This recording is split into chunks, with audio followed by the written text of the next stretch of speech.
Hello and welcome to the channel. If you're new here, my name is Mike. Now this video is an awareness video about prostate cancer for you men out there. I realise I've got a lot of new subscribers in the last year, so this is for you, plus my older subscribers and anybody else watching. I know there'll be people tuning in who've got nothing to do with watches, seen the title, and they're starting their prostate cancer journey. And this video might also be for you. So let's just start off with some startling figures, I think, to get your attention. Here in the UK, 52,000 people on average are diagnosed with prostate cancer each year. That is around about 143 per day. Most of those, over half of those are stage 3 to 4. That is incurable. 12,000 men a year on average die of prostate cancer, and that is one every 45 minutes. Over 500,000 men are living with or after prostate cancer here in the UK, of which I am one of those statistics. There is no screening for this cancer at all, and it's all down to you guys. It is now the most common diagnosed cancer. I believe in the UK it's overtaken breast cancer. So that's the severity of this disease, and that is why if you're a man in your late 40s and onwards, you should be listening to my message, because it could save your life. So I'm going to start really kind of how I am. All right, so I've just passed my 3-year anniversary of having what's called a radical prostatectomy. I was diagnosed with prostate cancer back in 2022. Fortunately for me, it was contained within the prostate, but only just. I'll give you some figures because some people might understand these figures. I was at Gleason 7. My PSA was 7.1 and my diagnosis was T3A, no mo. So that basically means that I had not the most aggressive cancer, but not the least aggressive either. My PSA level, which is what I'll be talking about more in this video, is the level of an antigen that's in my blood, which is an indicator that something's going wrong in the prostate. The T3A basically meant that I had a tumour that was basically pushing on the wall of the prostate and about to get out. When he gets out, obviously, it can cause a little bit more damage and start to spread. So I caught it in the nick of time, and I had an operation called a radical prostatectomy, which basically was to remove my entire prostate using a robotic machine called the Da Vinci machine, where the surgeon actually sits in another room and has a 3D hat on, so to speak, and controls the things with his feet and his hands. It's an amazing piece of kit. Had this done at University Hospital in Coventry, and it was a success. They successfully managed to remove my prostate, and they took the cancer with it, and I had clear margins, which I've been very thankful for ever since. There are a lot of side effects to having a radical prostatectomy, and I had all of them. But now, 3 years on, some of them have subsided, and other ones you just get used to. So my life now is pretty much the same as it was before. I live day by day like everybody else. It hasn't particularly changed me. I thought it would, but I didn't have a profound change other than trying to talk to people like yourselves and make as much noise and awareness as I possibly can. I kind of think that that's a way of turning a negative, what happened to me as a negative, into a positive by, just making people aware that this is out there and you need to take control of your health. So I've been monitored for the last 3 years by having PSA blood tests. The PSA blood test, that is literally all it is, and that is what I'd be imploring all of you out there to go and have done.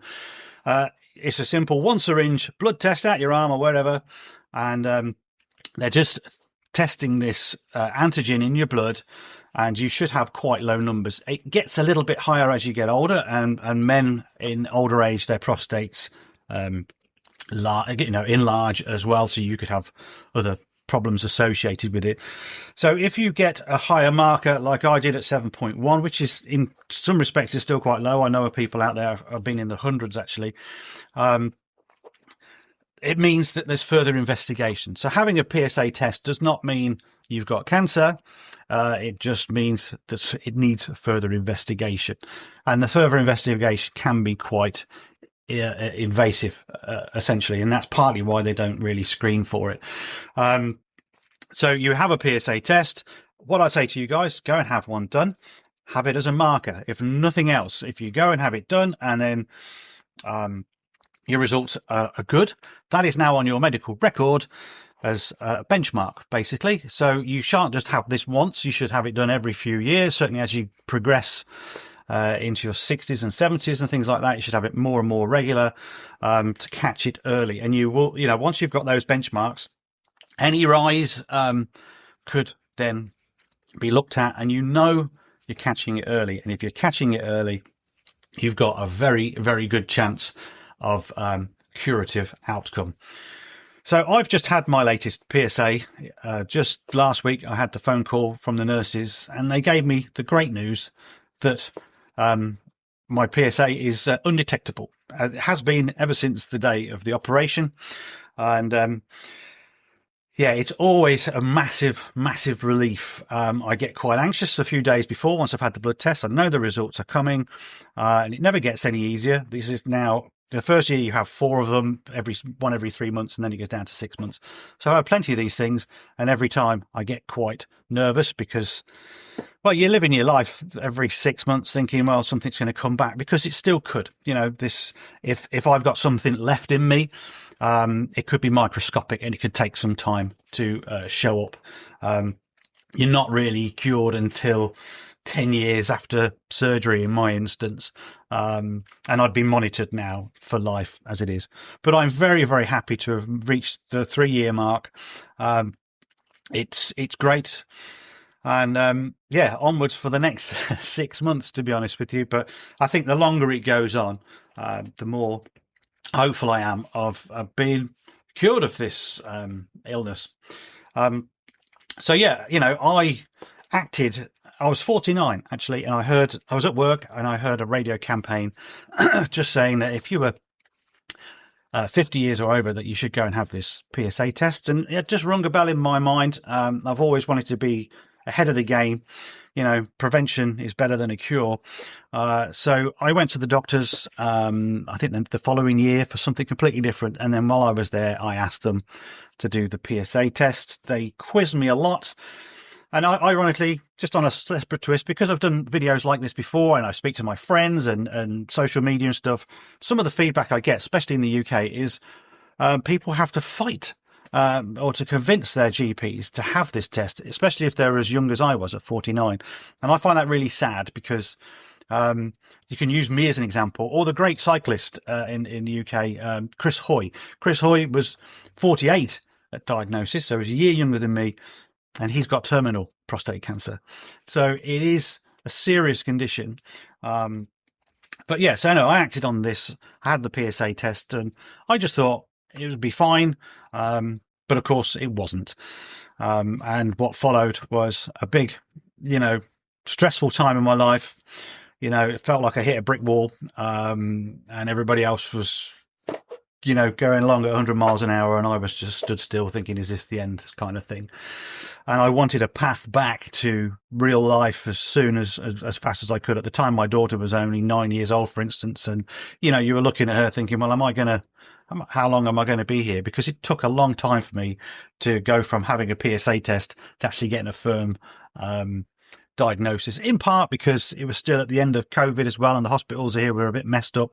So I would say it took about 3.5 months from the PSA to actually confirming that I'd got cancer. And that was just a horrible time. So yes, I'm losing the train of thought because I'm trying to do this all in one take. Having a radical prostatectomy, I found, was the quickest way back. It was what they were recommended. I could have had radiotherapy. You could even have what's called brachytherapy, where they put some radioactive seeds into your prostate. There are many ways to get to the curative stage. Due to my age, surgery was recommended, and that's what I took. And ironically, after the surgery, I was back into my full-time job after 6 weeks, I wanted to get back to normal. I know that when I go to work, time goes by quite quickly, and I could get it behind me, get the healing process done. As you know, with having the distraction at work, I thought if I sat at home for months on end, it would just drag, and I would get depressed and everything else. And I'm not that sort of person at all. The side effects from a radical prostatectomy are quite wide ranging, really, but the main ones are incontinence and erectile dysfunction. And I had both, basically. The incontinence is purely because the prostate is attached to your urethra, which is attached to your bladder, and they have to cut it out. So they cut the prostate out, they get the urethra, they pull it, and they stitch it back onto your sphincter, onto your bladder. And you kind of, the prostate is kind of acting as a bit of a brake, I suppose.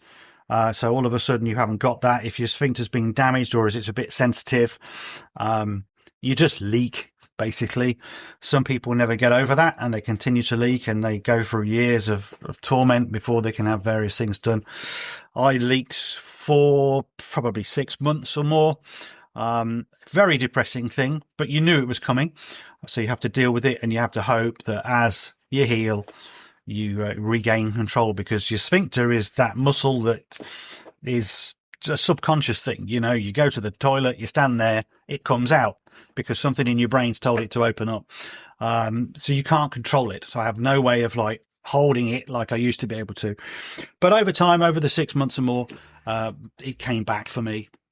And now, 3 years on, I just have a few dribbles and drops, depending on what I'm doing. I don't drink too much alcohol as a result, because if I go out and have a load of beers, there's guaranteed to be some could get caught short, basically, stuff like that.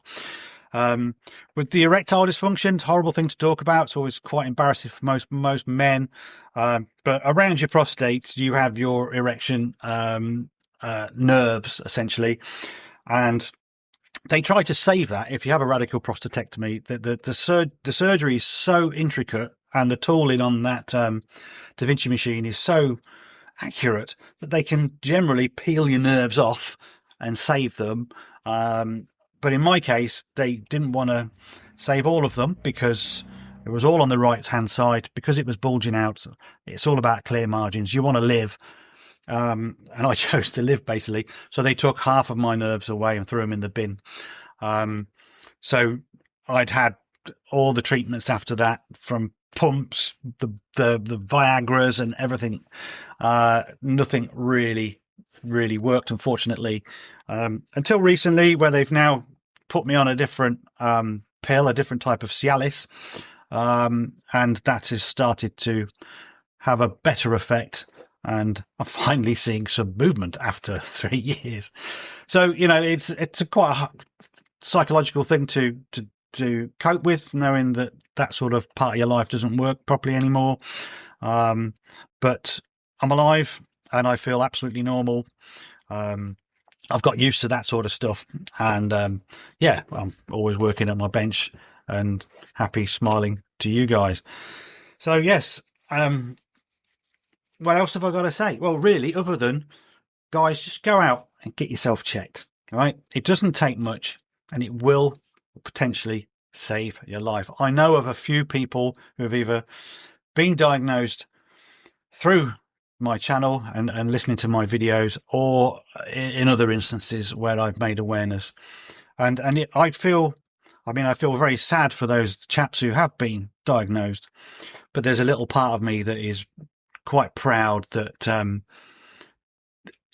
my awareness has caught it for them, because it's kind of gone full circle. Wasn't because I had awareness and I was diagnosed. I feel I've given that back, and it does help a lot. But this is the most common cancer in men. It has no symptoms, pretty much, not until it's quite late on. I had no symptoms at all, and what are the symptoms? Well, the symptoms can be going to the toilet a lot, especially at night.